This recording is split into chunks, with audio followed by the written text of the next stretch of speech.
পাপীদেরকে ঘৃণা করি, খুনিদেরকে ঘৃণা করি, করি কি করি না? হ্যাঁ, আমরা চোরদেরকে ঘৃণা করি, ডাকাতদেরকে ঘৃণা করি, ব্যভিচারীকে ঘৃণা করি, তাদেরকে দূরে সরিয়ে দিই। কিন্তু আমার আল্লাহ ডেকে নিয়েছে কাছে। জোরে বলুন, কি বলছে? তুবু ইলাল্লাহি তাওবাতান নাসুহা। ও পাপী, ও পাপিষ্ঠ বদকার, চলে আয়, আমি আল্লাহ ডেকেছি, খালিস নিয়তে তওবা কর। জোরে হবে না? বললে আল্লাহ এতদিন যে পাপ করেছি এর জন্য মাফ হবে। পারা নাম্বার 4, পৃষ্ঠা নাম্বার 6, লাইন নাম্বার 3, আয়াত নাম্বার 135। কত? 100। والذين إذا فعلوا فاحشة أو ظلموا أنفسهم ذكروا الله فاستغفروا لذنوبهم ومن يغفر الذنوب إلا الله ولم يصروا على ما فعلوه وهم يعلمون।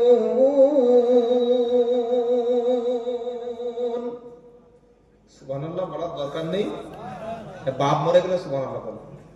জোরে বলুন না সুবহানাল্লাহ।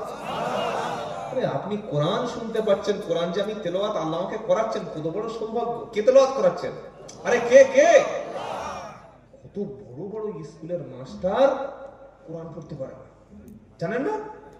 হাই স্কুলের স্যার, কলেজের প্রিন্সিপাল, তারপরে ইউনিভার্সিটির ভিসি, ভাইস চ্যান্সেলর মুসলিম, হজ করে এসছে। হ্যাঁ, তো স্যার একটু কোরআনটা, না না না না না না না, আমি হাত দেবো না। কেন? পড়তে পারি না। আপনি শুনতে পাচ্ছেন, আল্লাহ আমার মতো একটা পাপী অযোগ্য, এখানে কত বড় বড় আলেম হাফেজ এখানে বসে আছে জানেন, যাদের ছাত্র হওয়ার যোগ্যতা আমার নেই, আমি সবচাইতে ক্ষুদ্র।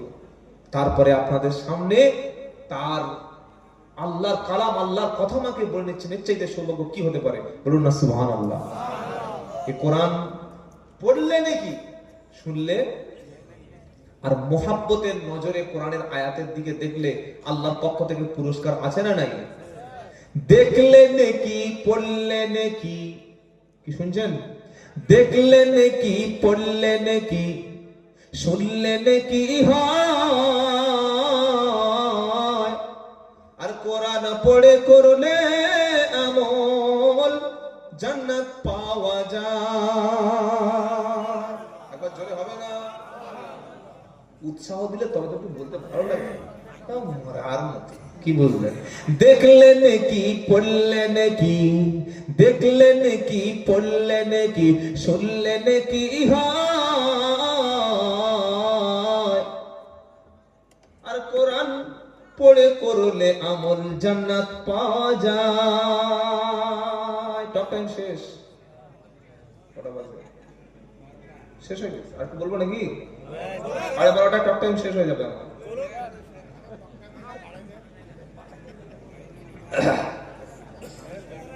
আমার তো মনে হচ্ছে সকাল পর্যন্ত বলি, কি শুনবেন নাকি? হ্যাঁ, আল্লাহু আকবার। আল্লাহ আপনাদের কবুল করুন। আল্লাহু আকবার। কোরআন, আল্লাহ তো নিজেই কোরআন শোনাবেন জান্নাতে। জোরে বলুন না সুবহানাল্লাহ। সেদিন মানুষ সবাই আল্লাহর দিকে তাকিয়ে থাকবে, আল্লাহকে সচক্ষে সূর্যের মতো প্রত্যেক ব্যক্তি ইন্ডিভিজুয়াল আল্লাহকে দর্শন করবে। জোরে বলুন সুবহানাল্লাহ। আল্লাহর দিকে বান্দা কতদিন যে তাকিয়ে থাকবে, আর বান্দার দিকে আল্লাহ কত কাল যে তাকিয়ে থাকবে, আল্লাহু আকবার, শুধু আল্লাহই জানে। সেদিন জান্নাতের মধ্যে সবচাইতে বড় যেটা আনন্দের বিষয়, যেটা সবচাইতে বড় গিফট, যেটা সবচাইতে বড় বান্দার জন্য সারপ্রাইজ, সেটা হচ্ছে আল্লাহর সঙ্গে ভিজিট করা, আল্লাহর সঙ্গে ফেস টু ফেস দেখা হওয়া। জোরে বলুন না সুবহানাল্লাহ। আল্লাহ দেখতে চাই কি চাই না? ফামান কানা ইয়ারজু লিকা রাব্বিহি ফালইয়ামাল আমালান সালিহা ওয়ালা ইশরিকু বিইবাদাতি রাব্বিহি আহাদা। 11 নম্বর পারা, 16 নম্বর পৃষ্ঠা, 1 নম্বর লাইন, 110 নম্বর আয়াত, সূরা 16 নম্বর পারা, 11 নম্বর পৃষ্ঠা 1 নম্বর লাইনের 110 নম্বর আয়াত, সূরার নাম কাহাফ। সূরা কাহাফের শেষ আয়াত, একদম লাস্ট আয়াত আল্লাহ বলছে কি, তোমরা যদি আমার সঙ্গে দেখা করতে চাও, কথাটা কে বলছেন? আল্লাহ বলছে ও বান্দা তোমরা কি আমার সঙ্গে দেখা করতে চাও? বান্দা বললে আল্লাহ একদম রেডি আছি। তো বললে কি করতে হবে? বললে দুটো কাজ। কাজ কটা? কটা কাজ? ফামান কানা ইয়ারজু লিকা রাব্বিহি ফালইয়ামাল আমালান সালিহা ওয়ালা ইশরিকু বিইবাদাতি রাব্বিহি আহাদা। দুটি কাজ করো, আল্লাহর সঙ্গে দেখা হবে। প্রথম কাজটা কি? আমালান সালিহা, নেক কাজ, ভালো কাজ। কি কাজ? জোরে বলুন। এখন কাজটা ভালো বুঝবো কি করে? মাপকাঠিটা কি? ভালো কাজ হওয়ার জন্য শর্ত হলো দুটি। 1 নম্বর হলো কাজটি হবে কার জন্য? জোরে বলো, একসঙ্গে বলো, আল্লাহর জন্য। নামাজ পড়বো আল্লাহর জন্য, রোজা করব আল্লাহর জন্য, দাড়ি রাখবো আল্লাহর খুশির জন্য, পোশাক পরবো আল্লাহর খুশির জন্য, দান সদকা করব আল্লাহর খুশির জন্য, দান করব আল্লাহর খুশির জন্য, বিবাহ করব আল্লাহর সন্তুষ্টির জন্য। আর কাজটা হতে হবে সুন্নাতে নববী। কার তরিকায়? পীরের তরিকায়, বাপের তরিকায়, দাদুর তরিকায়, খ্রিস্টানদের তরিকায়, আমেরিকার স্টাইলে নো। কাজটা হতে হবে সুন্নাতে নববী। কাজটা হবে আল্লাহর খুশির জন্য। তরিকাটা কার? নবীর। আল্লাহর খুশির জন্য, নবীর তরিকার জন্য যে কাজ করা হয় ওই কাজটার নাম হলো আমলে সালেহ। জোরে বলুন। কথা বুঝতে পারছেন না? বুঝতে পারেন না? কিছু বুঝে নিয়ে বাড়ি যান। খালি হামা করে শুনে আমি সুদ দিয়ে চলে গেলাম, এটা লাভ হবে না। প্রথম কাজ কি? আমলে সালেহ। আর 2 নম্বর কি? ওয়ালা ইশরিকু বিইবাদাতি রাব্বিহি আহাদা, আল্লাহর সঙ্গে অন্য কারোর শিরক না করা। কোনো মাজার, কোনো কবর, কোনো পীর, কোনো তালতলা, কোনো নারকেল কিছুই নাই ইসলামে। আল্লাহ ছাড়া পীর ফকির যা আছে সব রাস্তা ভুলে গিয়ে ইয়াকা না'বুদু, ব্যাস এটাই আমাদের ঈমান। শুধু আল্লাহ তোমার ইবাদত করি, তোমার কাছে সাহায্য চাই। চাইবে ইনশাআল্লাহ? আল্লাহ তাআলা বলছেন কিয়ামতের দিন তোমাদের সঙ্গে আমার আল্লাহর সম্পূর্ণ দেখা হয়ে যাবে। সুবহানাল্লাহ। যেদিন দেখা হয়ে যাবে আল্লাহ বান্দাকে সবচাইতে আপন করে নিয়ে বলবে, বান্দা তুমি কি চাও বলো। বান্দা বলবে আল্লাহ জান্নাত পেয়ে গেছি, আবার কি চাই? কি গো? জান্নাত পেয়ে গেছি। যারা বিয়ে করেছেন নিশ্চয়ই তারা আমার সঙ্গে একমত হবেন। আপনি বিয়ের আগে 5 মাস দেখাশোনা কমপ্লিট হয়ে গেছে, পাত্রীর ছবিটা দেখে রাতের বেলা কেঁদেছেন, রাতের বেলা স্বপ্ন ছিল, কত নামাজ পড়েছেন, আল্লাহ এত সুন্দর নারী আমার জীবনে আসবে, আমরা দুজনে আনন্দ করব, একসঙ্গে সংসার করব, একই সঙ্গে খাওয়া দাওয়া, একই সঙ্গে ঘুমানো, একই সঙ্গে ট্যুর করতে যাওয়া, একই সঙ্গে সুখ দুঃখ সমব্যাথী ভাগ করে নেব। এরকম স্বপ্ন ছিল কি ছিল না? ছিল কি ছিল না? যখন বিয়ে হয়ে গেল 2 দিন 3 দিন পরে শ্বশুর বাড়ি চলে গেলেন, বাসর রাত সুন্দর করে সাজানো হলো, বাসর রাতে চলে গেলেন, আসসালামু আলাইকুম। এখন বাসর রাত বিয়ের আগেই হয়ে যাচ্ছে। 1 জানুয়ারি, 25 ডিসেম্বর, 14 ফেব্রুয়ারি বাসর রাত হয় কি হয় না? কথা বলেন। ওটা ছিল আগে বাসর রাত, আর এখন বাঁশের রাত। কত মেয়ে বিয়ের আগেই মা হয়ে যাচ্ছে ভাবতে পারবেন না। আল্লাহ এই জিনা থেকে সমাজকে হেফাজত করুন, বলুন আমিন। জিনা থেকে বাঁচানোর ট্যাবলেট দিয়ে দিচ্ছি, লিখে নিন। ট্যাবলেটটার নাম হলো বিবাহ। কি বললাম? আমার কথা বললাম? নবীর কথা, বানানোর কথা বলবো না। নবী বললেন জিনা ব্যভিচারের হাত থেকে বাঁচানোর জন্য যুবকদের বিয়ে দাও, দ্রুত বিয়ে দাও। বলুন সুবহানাল্লাহ। এইবার সুবহানাল্লাহ জোরে বলুন। কি বললেন? বিয়ের বিকল্প নাই। যে সমাজে বিয়ে করতে, এই বাবা আপনি উঠছেন কেন? বসুন বসুন, মুরব্বী মুরব্বী বসে পড়ুন, পড়ানো যাবে না। মুরব্বী না তো জোয়ান লোক তো, আমার চাইতে বয়স্ক। কাকে মুরব্বীর চেয়ে কম দেখছি না? এই লাইটটা দিয়ে কম দেখা যাচ্ছে। উঠবেন না খবরদার, আমি উঠলে সবাই উঠবেন ইনশাআল্লাহ। যে সমাজে, হাসির কথা নয় শুনুন, যে সমাজে বিয়ে করতে খরচ লাগে একটা ছেলের 5 লাখ টাকা, আর জেনা করতে খরচ লাগে 500 টাকা, এই সমাজে বিয়ে বেশি হবে না জেনা বেশি হবে? কথাটা ভাববেন বাড়িতে গিয়ে। বিয়েতে খরচ 5 লাখ, মেয়ের বাপ ছেলের বাপ বলছে তুই বিয়ে করলে খাওয়াবি কি? কেন, ও কি কুমির নাকি ডলফিন নাকি হাঙর? কত খাবে? আল্লাহ বলছে যুবক শোনো, ইমানদার শোনো, তুমি যদি আল্লাহর সন্তুষ্টির জন্য, তোমার লজ্জাস্থান তোমার চোখ, এটাকে কন্ট্রোল করার জন্য, হেফাজত করার জন্য আল্লাহর উপরে ভরসা করে তুমি ওই স্ত্রীকে হালাল পদ্ধতিতে সুন্নাত তরিকা অনুযায়ী কম খরচে দেনমোহরটা ক্যাশ দিয়ে বিয়ে করে নিয়ে চলে আসো, বিয়ের পরের স্ত্রীর সমস্ত খরচটা আমি আল্লাহ তোমার ব্যবস্থা করে দেব। বললে দেবে? হ্যাঁ দেবে। আচ্ছা, বিয়ে আগে যারা কাজ টাজ করে খেতেন, তারপরে বিয়ে করেছেন, করে কাজ নাই, ফকির হয়ে গেছেন, রাস্তায় বসে আছেন, বিয়ে করে আপনার সংসারটা পুরো শেষ হয়ে গেছে, হাত তুলুন দিকে, আমি আপনার মাসে 500 টাকা দেবো, বলুন হাত তুলুন। কেউ নেই না? কেন? আল্লাহ বলছেন শোনো, রাজ্জাক আমি, রুজি আমি দিই, রুজি আসমান থেকে আসে, রুজি জমিনে নাই ভাই। বিয়ের আগে মেয়েটা খেত কি খেত না? না, রোজা করতো? খেত। কোথায় খেত? মেয়ের বাপের বাড়িতে।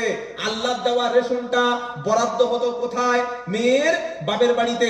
এবার আপনি যখন তাকে আপনার বাড়িতে নিয়ে চলে আসলেন, রেশনটা কি আল্লাহ কেটে দেবে? রেশন কাটবে? আল্লাহ বলছে ফেরেশতা বললে কি বলে, রেশন আগে যেত কোথায়? বলে শ্বশুর বাড়ি। বলে এইবার রেশনটা কেটে দে, দে এখানে দে। এবার একটা বাচ্চা হলো 1 বছর পরে, আল্লাহ বলছে, ফেরেশতা বলছে আল্লাহ কি করি? বললে এবার ডবল দে। বলুন না সুবহানাল্লাহ। ডবল দে, ডবল দে। বললে আগে মাসে 3000 ছিল, বলে এখন 6000 করে দে। 6000 একটা কাজ দেখিয়ে দে। বললে হুজুর এই যে গল্পগুলো আপনি বলছেন দলিল আছে? পারা নাম্বার 15, পৃষ্ঠা নাম্বার 4, আয়াত নাম্বার 32, লাইন নাম্বার 2, সূরার নাম বনী ইসরাইল। আল্লাহ বলছেন দলিল আছে কিনা চোখ থাকলে খুলে নেবেন। আগে বলেছি কোরআনটা বাংলা কিনবেন, তবে আপনারা বুঝতে পারবেন। কি দলিল? ওয়ালা তাকতুলু আওলাদাকুম খাশিয়াতা ইমলাক নাহনু নারযুকুহুম ওয়া ইয়াকুম ইন্না কাতলাহুম কানা খিতওয়ান কাবীরা। আল্লাহ বলছেন রুজির ভয়ে, খাওয়ানোর ভয়ে তুমি তোমার সন্তানদেরকে কতল করো না। আচ্ছা, সন্তানকে জবাই করে না? পেটে ট্যাবলেট ক্যাপসুল খাইয়ে অবর্ষণ করে, গর্ভপাত করেই করে না? আল্লাহ বলছে রুজির ভয়ে তুমি সন্তানদের হত্যা করো না। নাহনু নারযুকুহুম ওয়া ইয়াকুম, আমি আল্লাহ তাদেরকে রুজি দিই, তোমাকেও রুজি দিই। জোরে বলুন। কি গো, কারণ দেখবেন কোটি টাকার মালিক আর কোনো ছেলে নাই, আছে না নাই? আবার 10টা 12টা ছেলে, 4টে 5টা ছেলে, কোনো টাকা নাই, তারপরে আল্লাহ যে কোনো ভাবে চালিয়ে দিচ্ছে। দিচ্ছে কি দেয় না? তুমি কাউরে দিলে 10টা সন্তান, 1টি টাকা নাই। আবার কাউরে দিলে কোটি টাকা, 1টা সন্তান নাই। করতে পারে কি পারে না? পারে। তুমি কাউরে দিলে কোটি টাকা, 1টি সন্তান নাই। আবার কাউরে দিলে 10টি সন্তান, 1টি টাকা নাই।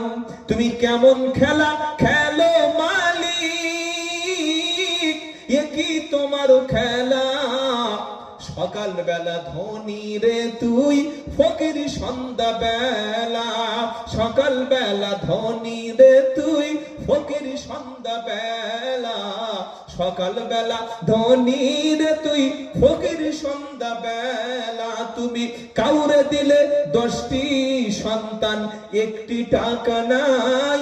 আর তুমি কাউরে দিলে কোটি টাকা, 1টি সন্তান নাই। এটা আল্লাহ করতে পারেন? সন্তান হত্যা করবেন না, সন্তান নিতে হবে আমাদের। আল্লাহ দেবেন, সন্তান আমরা নেব। বলুন ইনশাআল্লাহ, বলুন ইনশাআল্লাহ। এখন কিছু কিছু নাস্তিক বেঈমান টেলিভিশনে বলে মুসলমানরা 4টে করে বিয়ে করে, 6টা করে বাচ্চা নেয়। বলে কি বলে না? আপনার টেলিভিশনের চ্যানেলগুলো দেখেননি? বলছে পশ্চিমবঙ্গের মালদা, মুর্শিদাবাদ এগুলো ফের আবার এটা পাকিস্তান হয়ে যাবে। বলছে কি বলে না? মুসলমানরা 4টে করে বিয়ে করে, 4টে করে বিয়ে করে, বলছে না? 4টে করে বিয়ে করলে 4 ছক 24, 6টা করে বাচ্চা হলে 24টা, 10 বছরে পাকিস্তান হয়ে যাবে। আচ্ছা বাবা, জীবনে যারা 5 ওয়াক্ত নামাজের মধ্যে যে কোনো নামাজ জীবনে যারা পড়েছেন, একবার হাত তুলুন। নামাজ পড়েছেন যারা জীবনে, এই আপনার কেউ নামাজ পড়েনি জীবনে? একবার হাত তুলুন, দিকে হাত তুলুন, হাত রাখুন, হাত রাখুন। আচ্ছা, জীবনে যারা কোনোদিন মেসওয়াক মানে দাঁতন করেছেন, যে কোনো কিছু দিয়ে দাঁতন করেছেন, হাত তুলুন, হাত রাখুন। আচ্ছা, কার কার 4টে বউ? একটু হাত তুলুন দেখি। আপনার চারটে?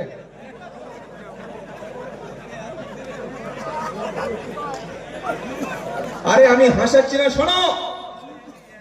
চারটে বিয়ে করে মুসলমানরা, এই কথাটা পুরোপুরি মিথ্যা কথা। মুসলমান জাতিকে বদনাম করার জন্য এই কথা তারা মিডিয়ায় বলছে।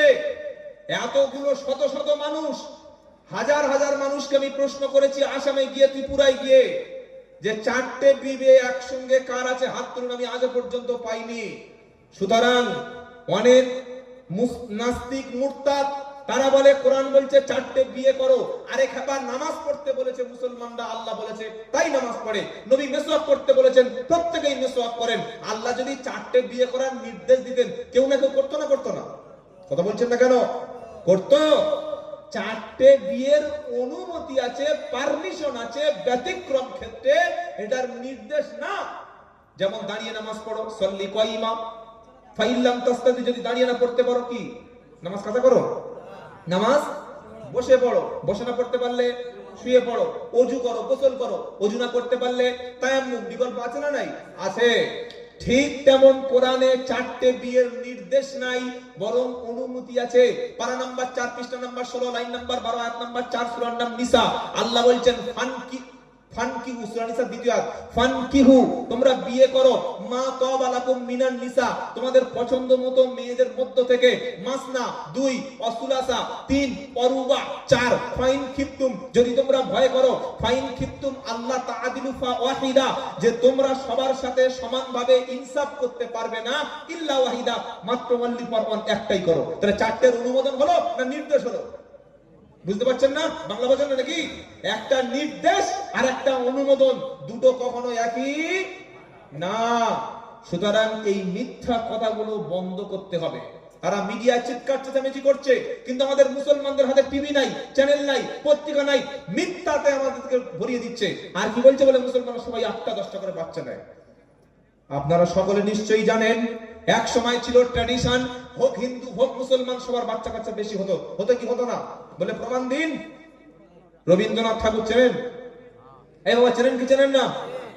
তিনি ছিলেন বিশ্বকবি, ভারত গুরু রবি ঠাকুর। তিনি নোবেল পুরস্কার পেয়েছিলেন গীতাঞ্জলি লিখে।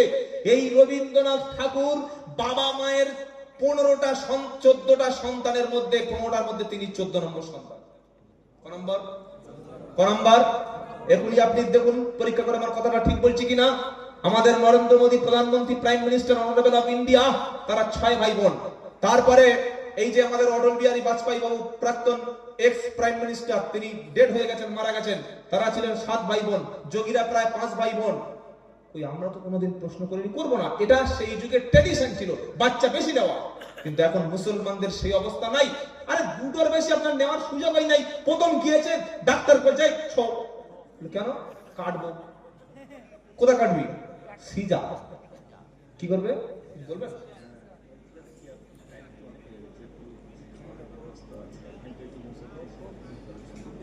আচ্ছা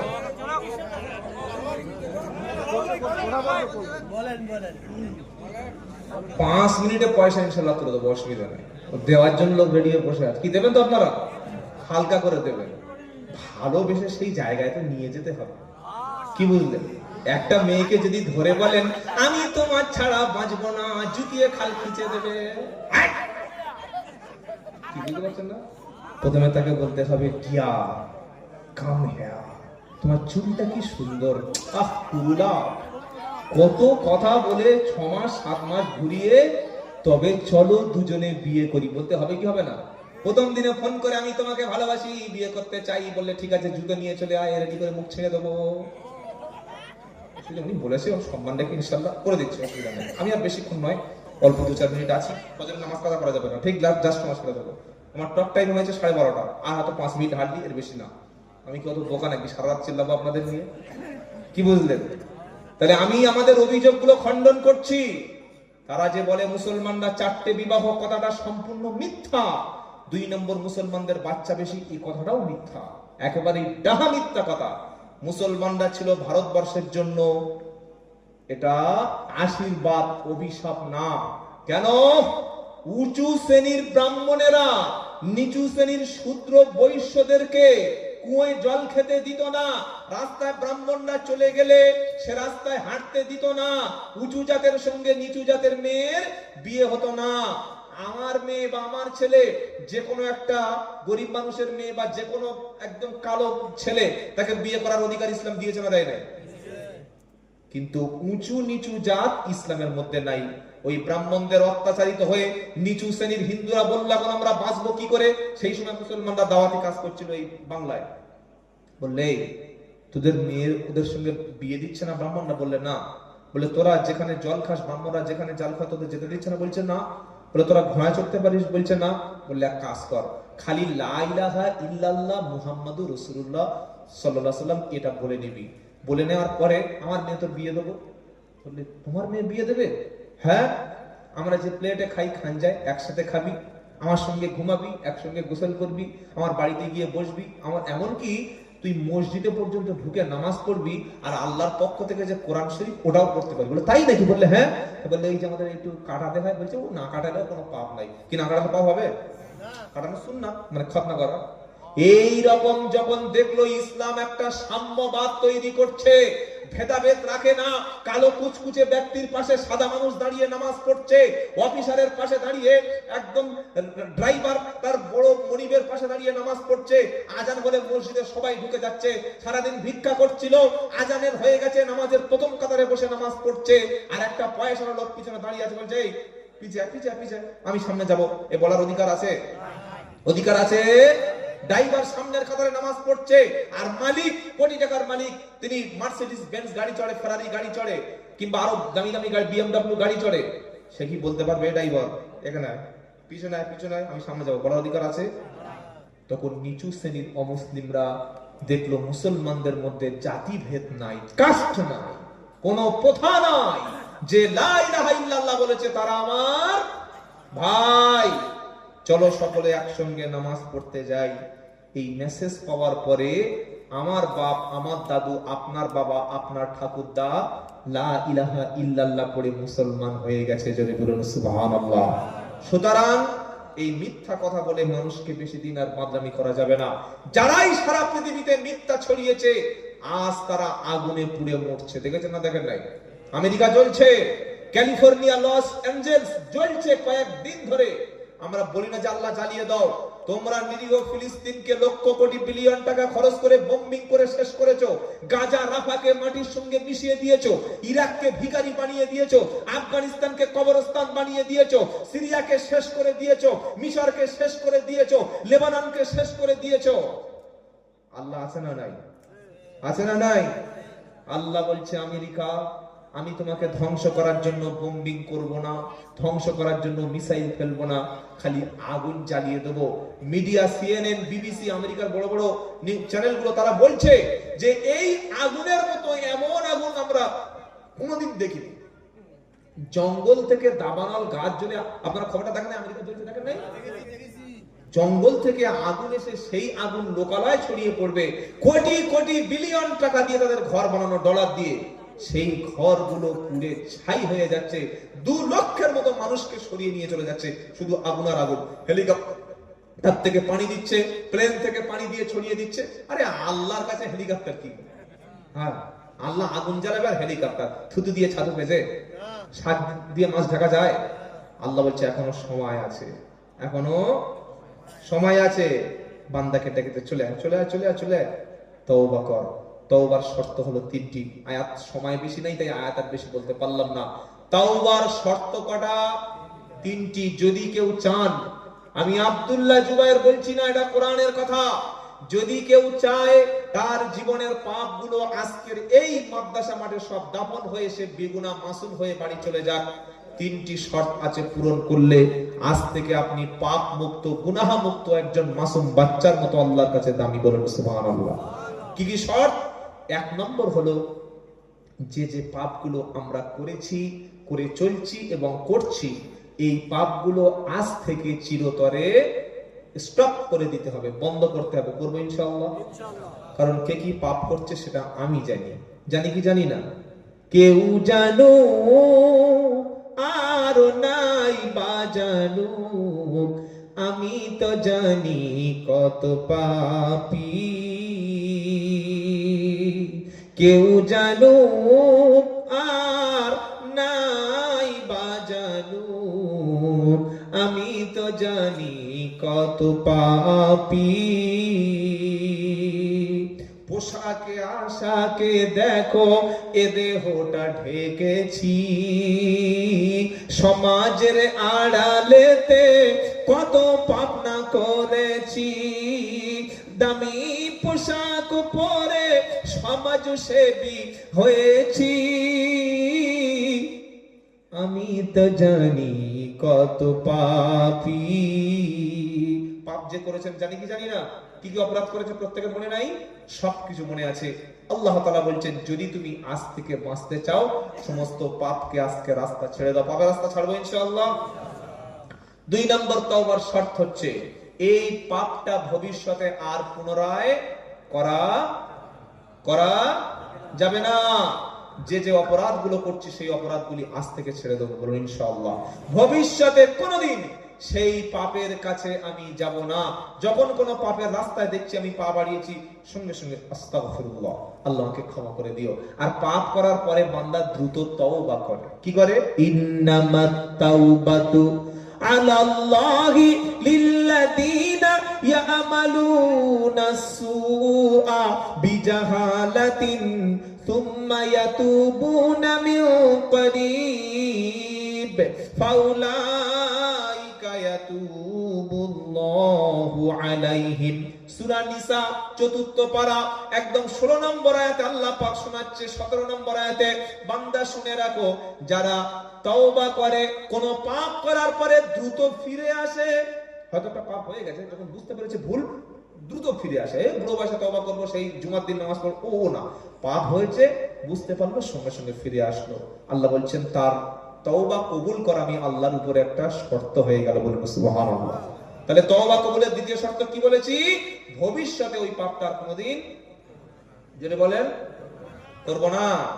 আর তাওবার তৃতীয় শর্ত হলো যে পাপটা করেছি এই পাপের জন্য আল্লাহর কাছে অনুতপ্ত হব, অনুশোচনা করব, আল্লাহর কাছে কান্নাকাটি করব। এটাই আজকের শেষ আয়াত। কি আয়াত?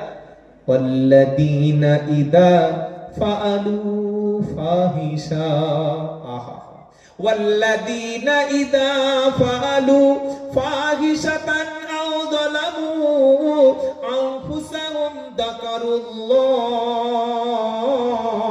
ফাস্তাগফিরু লিযুনুবিহিম ওয়া মান ইয়াগফিরুদ যুনুবা ইল্লাল্লাহ ওয়া লাম ইউসিররু আলা মা ফাআলুহু ওয়া হুম ইয়ালামুন। আগে নাম্বার বলে দিয়েছি, 4 নম্বর পারা 6 নম্বর পৃষ্ঠা 3 নম্বর লাইন 135 নম্বর সূরার নাম আল ইমরান।